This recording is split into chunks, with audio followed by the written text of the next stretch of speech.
नवंबर में होने वाले बिहार विधानसभा चुनाव को देखते हुए बीजेपी ने अपना घोषणा पत्र जारी कर दिया है।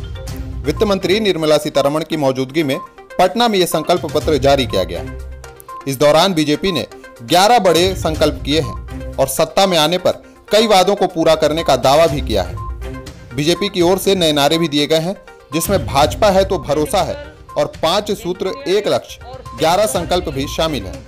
बिहार में खोला जाएगा मातृभाषा में जब एक उनके टेक्निकल संकल्प पत्र जारी करते हुए वित्त मंत्री निर्मला सीतारमण ने आपदा को अवसर में बदलने की कोशिश की।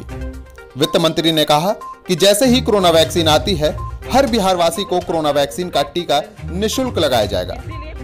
आइए आपको बताते हैं कि बिहार में बीजेपी ने अपने संकल्प पत्र में क्या क्या वादा किया है।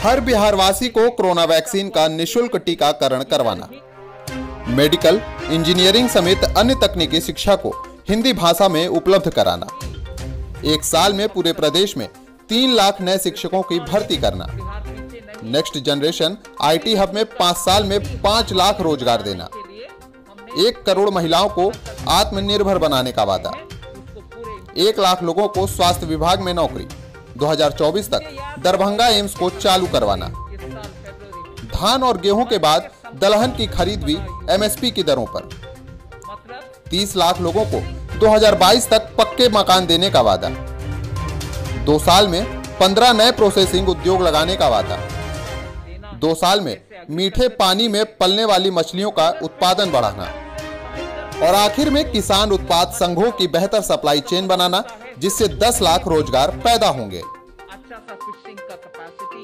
बढ़ाना चाहिए।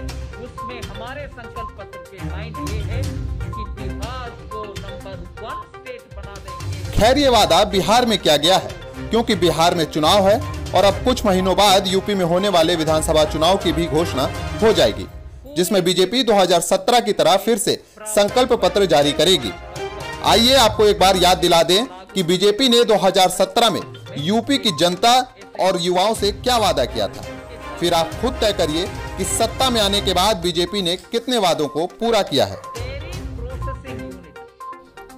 सूबे के हर युवा को रोजगार का वादा, किसानों के लोन और ब्याज होंगे माफ, भविष्य में कर्ज मुक्त ब्याज, गन्ना किसानों को मिलेगी 6000 करोड़ रुपए की सहायता, मुख्यमंत्री कृषि सिंचाई फंड की होगी शुरुआत, राम मंदिर के लिए होंगे संवैधानिक प्रयास, सूबे में 6 नए एम्स भी बनाए जाने का ऐलान, सफेद क्रांति के लिए बड़ी डेयरी योजना, सीएम की निगरानी में बनेगा पूर्वांचल विकास बोर्ड, कानून व्यवस्था 45 दिनों में दुरुस्त करने का वादा, डायल 100 व्यवस्था होगी अपग्रेड, 15 मिनट में पुलिस पहुंचने का वादा, महिलाओं की सुरक्षा के लिए बनेगी एंटी रोमियो दल और 101 फास्ट ट्रैक कोर्ट का होगा गठन।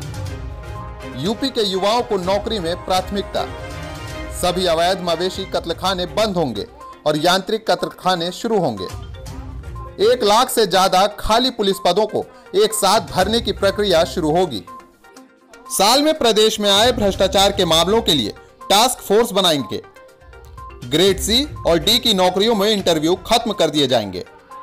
अगले 5 साल में 70 लाख रोजगार और स्वरोजगार के अवसर पैदा करेंगे। युवाओं को लैपटॉप देंगे और साथ ही 1 GB इंटरनेट भी सरकार देगी। सभी लड़कियों को ग्रेजुएशन तक की शिक्षा निःशुल्क होगी। सभी लड़कों को 12वीं तक की शिक्षा निःशुल्क होगी। साथ ही 50% से अधिक के अंक लाने पर ग्रेजुएशन तक मुफ्त शिक्षा मिलेगी। सभी कॉलेजों में मुफ्त वाईफाई सुविधा देगी सरकार। संस्कृत विश्वविद्यालय की होगी स्थापना। हर घर में 24 घंटा बिजली पहुंचाएंगी सरकार। मजदूरों को 2 लाख रुपए तक की फ्री बीमा। हर घर में शौचालय और LPG कनेक्शन मिलेगा। बुंदेलखंड के लिए बुंदेलखंड विकास बोर्ड का गठन होगा। लखनऊ नोएडा मेट्रो का विस्तार होगा। ई-कॉमर्स पोर्टल बनाकर हस्तशिल्प उत्पादों की अंतर्राष्ट्रीय मार्केट तक में बिक्री होगी। ये संकल्प पत्र विधानसभा चुनाव 2017 में बीजेपी द्वारा जारी किया गया था। खैर बेरोजगारी का आलम यूपी में क्या है, यह किसी से छिपा नहीं है। अब बिहार में देखना होगा कि बीजेपी के संकल्प पत्र जारी करने के बाद अब जनता किसको अपना नेता चुनती है।